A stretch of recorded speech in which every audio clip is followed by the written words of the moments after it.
Locked on target.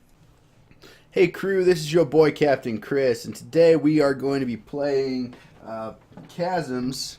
Let me just get this chair out of the way. My buddy Anthony was over. We're going to be playing Chasm while we're doing Gamerlife Level 15 because I'm trying to get back up to where I was for when I Let's Played it, and I'm just completely and totally out of time. So this is going to be like a one-take kind of thing, and just so you guys know, I'm playing this on the DualShock 3 because my Microsoft wireless adapter went silly. So, Microsoft, you have failed me. You stink. I'm wearing your shirt today because I'm out of all my other clothes. But I have to wear a shirt for the stream. So, yeah. Let's get into the topic in general. So, we have diversity in games as the topic, and this topic is near and dear to me. I wish I could do a better job of it, per se, than just this video, but it's what I'm left to do. So basically, given my time restraints, I'll try to make this as quick as possible as well. So basically, what it boils down to me is I don't like tokenism. I really don't. I believe that tokenism is a failure as a story, okay? I believe that games can do diversity right, but when you add someone onto your staff specifically because they fit into a stereotype and not on their own merits, it kind of defeats what I think hiring should be about, which is hiring someone based on their own abilities and their own merits. And that's kind of bothers me from an intellectual level, and I can understand, the mentality or the other mentality of just not enjoying, not giving credence to other people during the hiring process. But let me explain why this kind of bothers me. As a white male, I have come across numerous positions in the biblical studies / youth ministry phase, which is what I actually went to school for. And that, my field in particular, gets discriminated against very much. You have to be a certain age to be a youth pastor. You have to be a certain type of person. You have to be a certain color of skin to talk to the audience that the church is trying to bring in. You know what I mean? So I have had friends, lots of friends, that I would consider quality, I mean very quality speakers, quality pastors, get denied going into positions simply because they were female or male. Either way, there's discrepancies happening either way. But that's the kind of thing that bothers me. That's where it sits in my life. That's where I see it happening the most. All right, that and where I worked at before. Literally, there was a team of that you get to do the you have to get on a team to get promoted type of thing. You have to get in this pre-promotion type of team where they test you out before they consider you for promotion.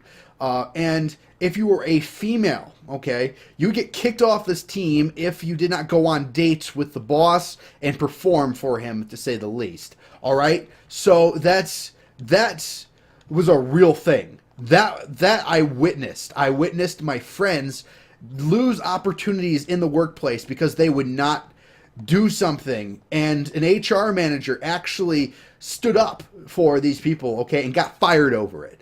And then no one would take the HR position, and it was, you know what I mean? Because they would just fire people whenever someone's tried to stand up, because the person that was in charge of it was the guy's son, okay?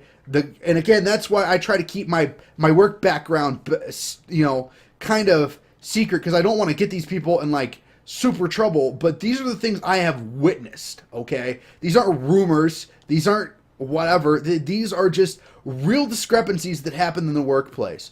And those are the things we need to fight with these type of discussions.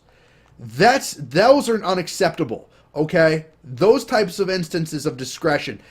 not okay with me, all right? But if you're going to complain to me about Final Fantasy, whatever the next one is, 15, I think, or is 15, or is it 14 Realm Reborn?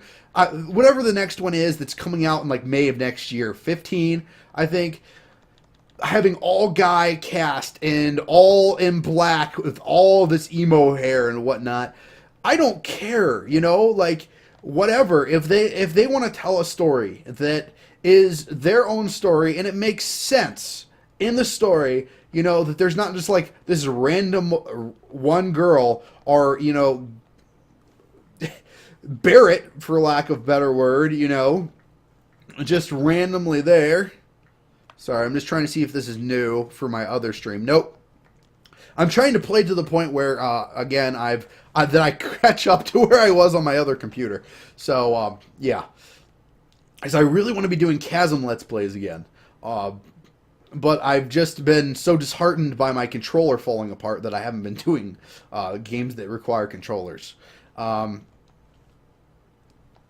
yeah, that's the key to me, all right? And make characters meaningful, not like just clones or boring interpretations. And here's what I mean by this. I don't think I can get up that way. I think I have to go over here and then up. There, yeah, there we go.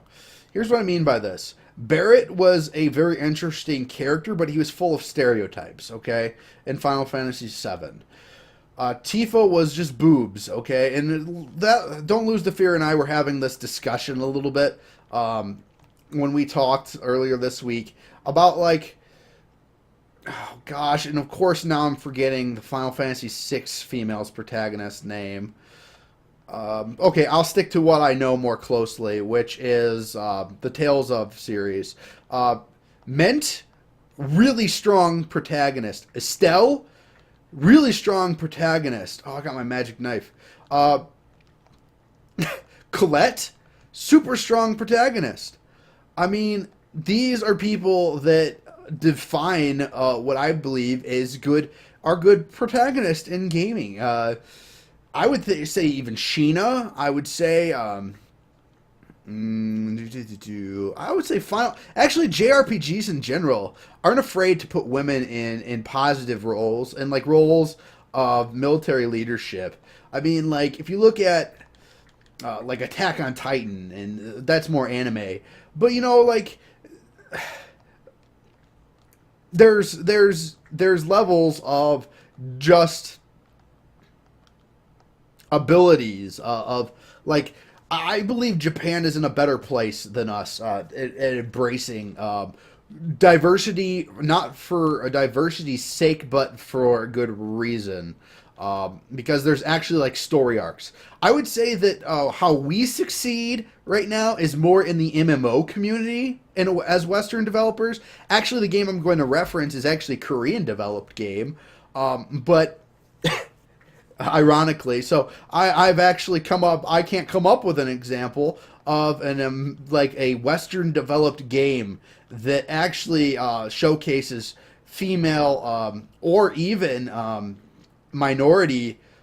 Well, okay, maybe Prey. Whoever made Prey, that was a wonderful representation of Native American culture.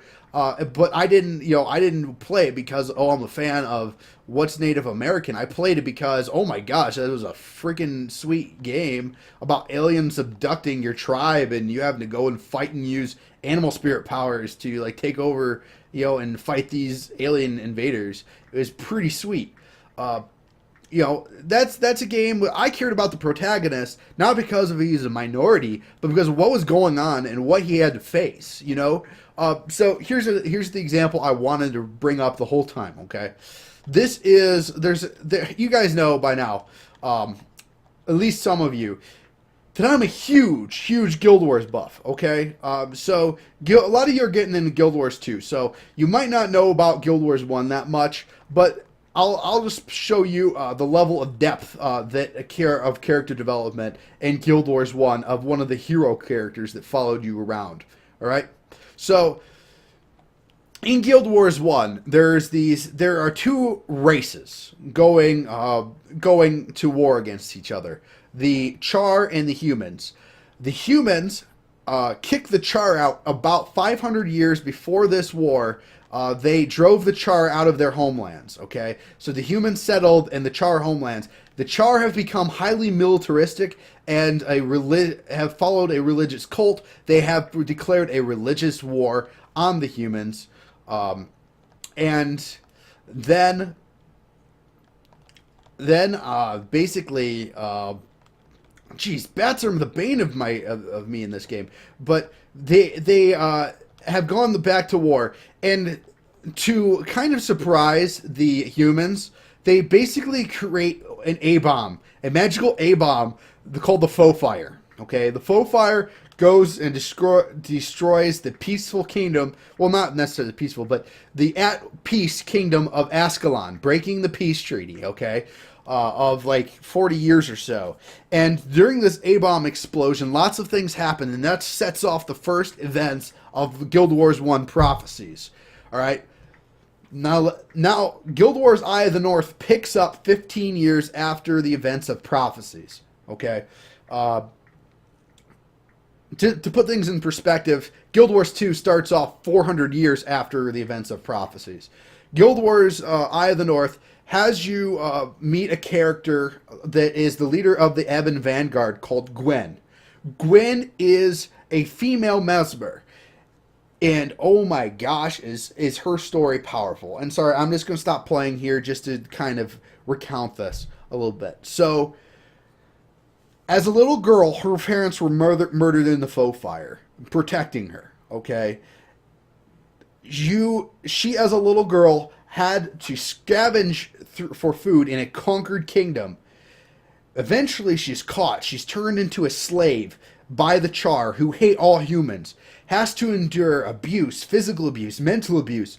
Has to scavenge for food still. She eventually has to escape using her mesmer talent. She didn't realize this, but she can actually get inside people's mind and do what's called domination magic, which makes them basically hurt themselves whenever they try to cast anything or anything like that. She can mess with people's minds, and that's she uses these powers to escape prison. But during this time, she has fostered this hatred. The people that killed her, the people that abused her, that stole her childhood, she absolutely despises them. She wants to kill every Char in existence. She's lost her childlike innocence, and she has nothing but hate for this people. All right, and then all of a sudden, in Guild Wars Eye of the North, you team up with Gwen, and then you go and you have to help save a Char warband, okay? And you're trying to overthrow the Flame Cult, which run the Char religious armada, pretty much, that fuels this hatred towards humanity, that keep on driving the people into war after meaningless war. And Gwen has to fight along Char, and you see their hatred and her come to terms with her hatred, that it's not just Char she hates, it's that the people that attacked her family, and she doesn't completely trust the Char. She doesn't completely get beyond her hatred, but she grows as a character. And that character stuck with me, not because she's a woman, not because of anything, but because of what happens in the game. And then you go to the underworld, and if you have her in your party, you see her mother, and they have a conversation. And that's so cool. Guild Wars 1 was the stuff. Like, if you loved lore, there were so many good stories there. So many good things. And then Guild Wars 2 happens, and it's a bunch of missed opportunities. It's like, yeah, Gwen and Captain Thackeray eventually did get together. Oh yeah, you got to see their wedding. And guess who is their descendant? Oh, Queen Jenna. But we don't do anything as interesting with Queen Jenna as any of the old Guild Wars heroes. And that's my rant about Guild Wars 2. It's a good game.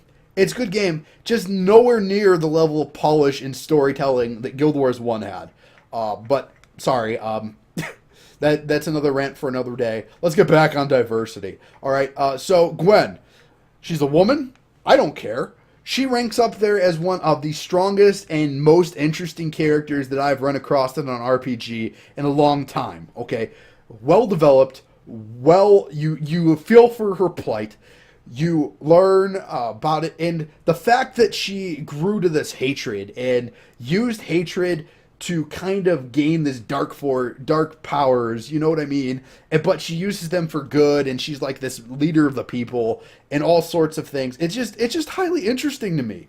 It's it's like it's literally akin to what I find very interesting, and I'll just go ahead and start playing on because I want to give you guys some gameplay instead of me just ranting about Guild Wars and Guild Wars 2. Yeah, smack the goblin with my feet. But it's that level of storytelling that kind of draws me into characters. Okay, so if you want to make strong female characters, I understand that because as a writer and as a role player, I will generally cast myself as a female because in my RPG type games, because I find them easier to write. Call this a crutch or whatever, but you can't really explain things from an emotional angle as a guy. You have to be like, you have to be kind of stoic. Otherwise, your fan fiction just doesn't really work very well. You have to conform to archetypes, otherwise no one's going to care about your stuff. Well, this is interesting. Haven't seen this environment. Ooh, I got the club here before. Heck yes. Cestus. Do I get a fist? Oh, boy. Oh, they got fist combat in this game. This is awesome. Oh, my gosh. Sorry, I'm geeking out for a moment because I'm going to punch me some goblins. Boom, boom. I wish there was like Hadoken. Not much range, but a lot of speed here.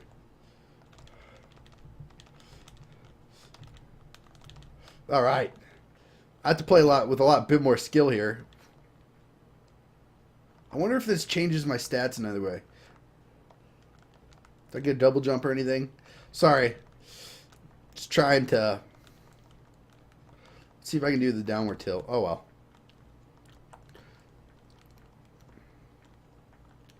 Just 2 side attacks. Oh, well. I'm sorry I'm geeking out.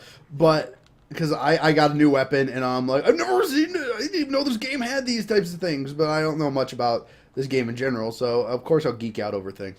But the diversity, I just find myself, it's easier to write and tell emotions when you write a female character. So in many ways, I don't know why we don't see many more female protagonists in RPGs, because again, females just are typically easier to write, tell better stories, and I relate to them better for whatever reason. And that's not to say like whatever, but whenever you write a male story, it's always like some stoic tragedy or whatever. And that's the only way to really get a male that's very interesting. Either that or make them insanely happy, like Naruto, Goku, Natsu, or Luffy. I can't believe I almost forgot Luffy's name. Don't let Luffy hear that. But all my One Piece fans, fellow fans. But you know what I mean? Like, even you just have to have like some sort of like super tragedy, or the character be super happy in order to make anything. Oh boy, let's get some arena mode going. Come on. I got 11 health. I better switch back to my sword because I don't have the range for this. Oh, dead. Dead! Oh, well. But, I didn't save for a while. Curses. Let's see where I was at. Or this is why you save often, community. Because you're like, oh, jeez. I gotta go back. I didn't even get my 3 health. Ah, well, it is what it is. Maybe I'll get a different thing than the cestus. You guys will probably be here for it anyways. So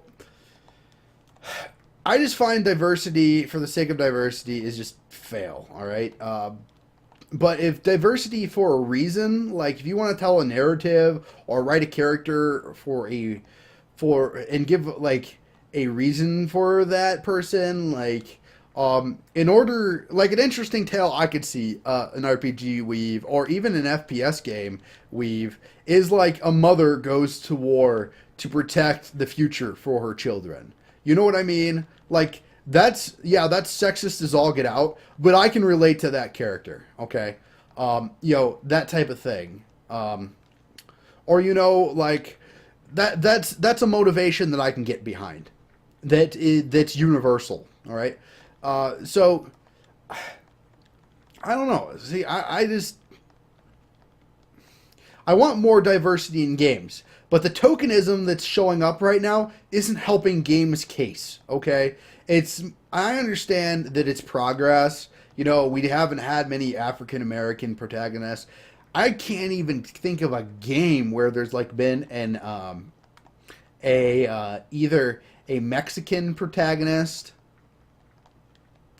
No, like I can't think of one game where we've had um, even a real character creation option. I get the cestus again, probably generated with my seed. I like the sword a little better. It has a little bit more reach, and I like reach more than I do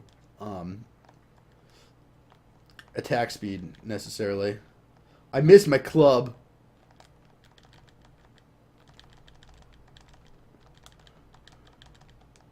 Okay. So again, here's an example from real life. Okay. Here at the Gamer 7 community, our Ally 7 community, we have lots of people, whether you be women, old, young, black, white, Mexican, Latino, I don't care. If you put your opinion on the internet, you join our community, whatever, I'll watch your stuff, I'll talk to you, it doesn't matter, I don't care about the color of your skin. I have lots of, you know, I don't care. Okay, I'm sorry to bring this up. I'll use Alice and Anna, for example. Both two really good women that play games, okay? Like, I get along with them not because they're women, but because they play games and they're passionate about games. They're not the token girls that get thrown on podcasts to say, ooh, look, we got boobs. You know what I mean? Like, they are real, actual people that love to play games just like you or I. Just like I'll use BC as an example, the originator here at Gamerlife and Cheese Slice. They're African American. Do I care if they're African American? No. I don't care if they're African American. I don't judge them like that. I think they're fellow gamers. That's how I see people. If I judge them, it's on what they do and what they say, not necessarily about where they grew up or the color of their skin. I judge you by your actions. Oh, geez, need to focus here. And that's why I think we are, as a community, are really positive because we can bring a lot of different perspectives. And that's the good thing about diversity is that not one voice is heard over the rest, but a better story can be told through diversity. Oh, but man, have I seen way too many arguments and way too many, like my love of gaming has actually kind of died inside because of some of the recent events that have almost driven me from gaming. I mean, you'll never drive me from games, but you might drive me from calling myself a gamer, okay? By saying some of the things, and I'll just give my honest opinion here. I've been told I'm not a real gamer because I won't join the Gamergate community and whatnot. And this is actually where I ended my Let's Play, so I'll just finish up here. I've been told I'm not a real gamer multiple times, especially by militant factions, I will say, that want to control the way I do things. I'll just put this down and finish up. What I find is that the more people want to censor me, the more people want to tell me what to believe and what I should think, the more they want to tell me I'm not a real gamer, or the more we need to conform. I don't like those people, okay? I don't like being told that I have to be X, Y, and Z to be a gamer, all right? I've been a gamer mostly. I wouldn't even describe myself as a gamer. That's a recent thing. But, I have probably over 1,000 games in my household right now, okay? So I'm a gamer, okay? I don't know any other way to describe it. Just because I don't care about a hashtag or games journalism, because let's face it, I don't read games journalism anymore. I don't even care, okay? Because we're YouTube. We don't need those guys anymore, okay? We don't need games journalism. We have Let's Plays. We have previews. We have actual people that do these things, and we're a community now. You know what I mean? Like, it's not the old days where we got a magazine in the mail and that's the only opinion we could have on a game before it came out. We have freedom of information, and we don't need to depend on these people to tell us what a good game is. We have gameplay footage up on YouTube. Heck, you could tell if you like Chasm just from watching this. I mean, I would recommend Chasm to you anyways, but my gosh, this game is so great. But, that's my history. That's me as a gamer. This game encapsulates me as, like exploration, finding items, defeating enemies, platforming. That's like, oh my gosh, and there's a mystery involved as well. It's just, that's me as a gamer. And here's the thing, that's not you. That's probably not you if you're watching this. And let me just say that that's okay. That's when diversity is done right, because the games that you like as a watcher get promoted. Okay? And that's what's cool, is my games will sell to my crowd. Your games will sell to your crowd. But in the end, we will have a more complete gaming community because of it. And that is what I love about gaming as a whole, is it's universal, okay? It goes beyond culture. It goes beyond. There's people in the hood that are playing Call of Duty. There's people, in my youth group that have never had to worry about anything and had iPhones since they were 6. You know what I mean? Those type of people. Not me type of people. But, I'm not saying that's a bad thing, but they play Call of Duty, and you can talk about Call of Duty together, and it's a universal language. It doesn't discriminate between age, sex, race, whatever you want to try and discriminate against. It's gaming is bigger than that. Okay, it's bigger than our differences, and that's the key for me. Is I want better stories. I want more diverse stories. But adding an 11th person on and a 10-person development team just for the sake of saying, oh, look, we have a female dev, or oh, look, we have a male, or, a minority dev, that's just dumb. Okay, that's not helpful. We just need stronger characters and stronger examples. But I think it's gone are the days where a publisher will say, we're not going to publish a female protagonist. I think that's gone now, finally. So I think we're making progress. I don't think we're there yet, but diversity will come. I was going to talk about comics, but I'll actually just comment on BC's video and explain it more fully there of what I mean by it, because the video's been going on long enough. So again, thank you so much for tuning in. Until we meet again, stay on target.